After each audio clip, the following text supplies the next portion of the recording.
सभी श्रोताओं को राम राम। तो आज हम बालकांड के प्रथम सोपान में भगवान के अवतार का दूसरा कारण मनु शत्रुपा तप एवं वरदान इसका श्रवण करेंगे। तो आइए श्रवण करते हैं। याज्ञवल्क्य मुनि जी कहते हैं, हे मुनीश्वर भारद्वाज, मैं वह सब तुमसे कहता हूँ, मन लगाकर सुनो। श्री रामचंद्र जी की कथा कलयुग के पापों को हरने वाली, कल्याण करने वाली और बड़ी सुंदर है। स्वयंभू मनु और उनकी पत्नी शत्रुपा, जिनसे मनुष्यों की यह अनुपम सृष्टि हुई, इन दोनों पति पत्नी के धर्म और आचरण बहुत अच्छे थे। आज भी वेद जिनकी मर्यादा का गान करते हैं। राजा उत्तानपाद उनके पुत्र थे, जिनके पुत्र हरिभक्त ध्रुव जी हुए। उन मनु जी के छोटे लड़की का नाम प्रियव्रत था, जिनकी प्रशंसा वेद और पुराण भी करते हैं। पुनः देवहूति उनकी कन्या थी, जो कर्दम मुनि की प्यारी पत्नी हुई और जिन्होंने आदिदेव तीनों पर दया करने वाले समर्थ एवं कृपालु भगवान कपिल को गर्भ में धारण किया। तत्वों का विचार करने में अत्यंत निपुण जिन कपिल भगवान ने सांख्य शास्त्र का प्रकट रूप में वर्णन किया है, उन मनु जी ने बहुत समय तक राज्य किया और सब प्रकार से भगवान की आज्ञा का पालन किया। घर में रहते बुढ़ापा आ गया, परंतु विषयों से वैराग्य नहीं हुआ। उनके मन में बड़ा दुख हुआ कि श्री हरि की भक्ति बिना जन्म यूं ही चला गया। तब मनु जी ने अपने पुत्र को जबरदस्ती राज्य देकर स्वयं स्त्री सहित वन को गमन किया। अत्यंत पवित्र और साधकों को सिद्धि देने वाला, तीर्थों में श्रेष्ठ नैमिषारण्य प्रसिद्ध है। वहाँ मुनियों और सिद्धों के समूह बसते हैं। राजा मनु हृदय में हर्षित होकर वहीं चले। वे धीर बुद्धि वाले राजा रानी मार्ग में जाते हुए ऐसे सुशोभित हो रहे थे, मानो ज्ञान और भक्ति ही शरीर धारण किए जा रहे हों। चलते चलते वे गोमती के किनारे जा पहुँचे। हर्षित होकर उन्होंने निर्मल जल में स्नान किया। उन्होंने धर्म धुरंधर राजर्षि जानकर सिद्ध और ज्ञानी मुनि उनसे मिलने आए। जहाँ जहाँ सुंदर तीर्थ थे, मुनियों ने आदरपूर्वक सभी तीर्थ उनको करा दिए। उनका शरीर दुर्बल हो गया था।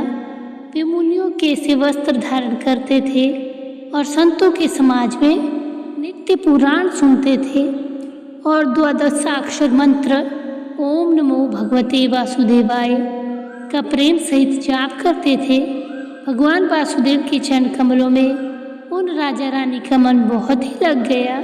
वे साग, फल और कंद का आहार करते थे और सच्चिदानंद ब्रह्म का स्मरण करते थे। फिर वे श्री हरि के लिए तप करने लगे और मूल फल को त्याग कर केवल जल के आधार पर रहने लगे। हृदय में निरंतर यही अभिलाषा हुआ करती थी कि हम कैसे उन परम प्रभु को आँखों से देखें, जो निर्गुण, अखंड, अनंत और अनादि हैं, और परमार्थवादी लोग जिनका चिंतन किया करते हैं, जिन्हें वेद नेति नेति यह भी नहीं कहकर निरूपण करते हैं, जो आनंद स्वरूप, उपाधि रहित और अनुपम है, एवं जिनके अंश से अनेक शिव, ब्रह्मा और विष्णु प्रकट होते हैं।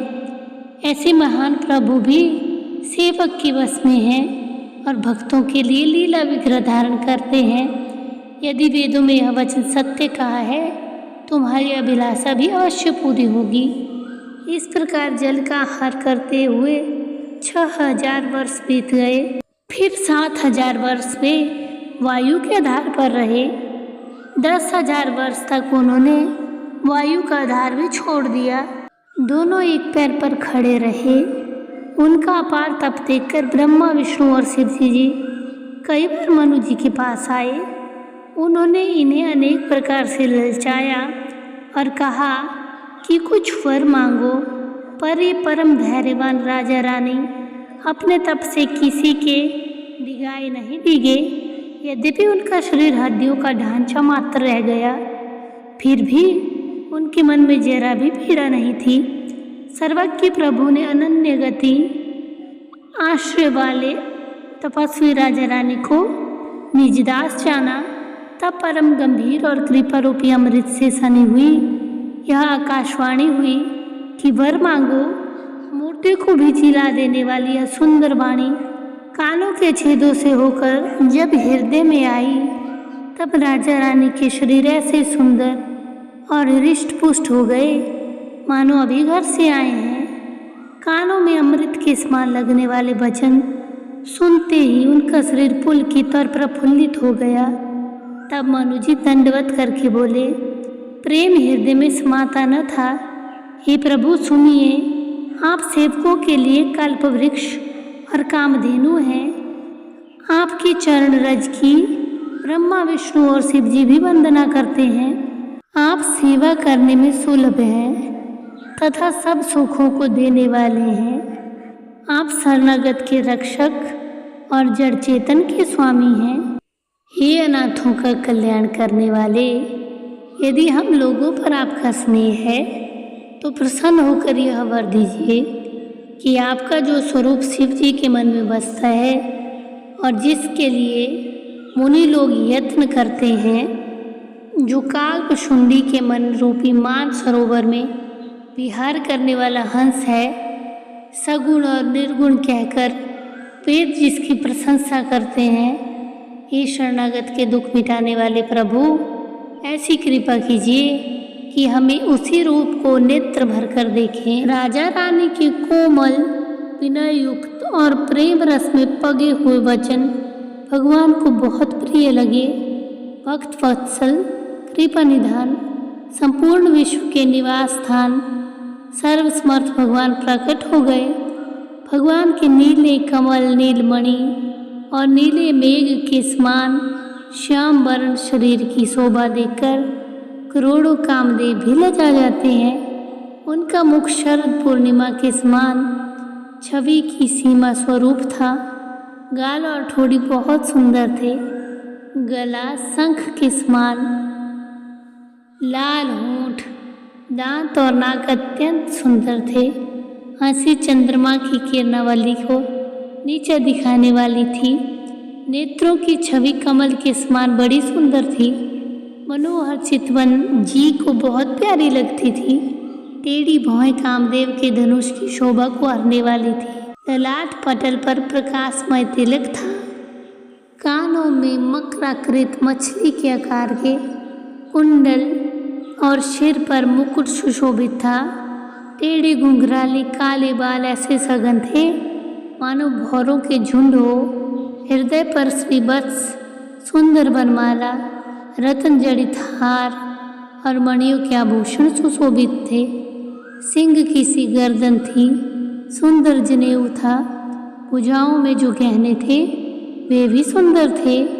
हाथी की सूंड के समान सुंदर भुजदंड थे। कमर में तस्कर और हाथ में बाण और धनुष थे।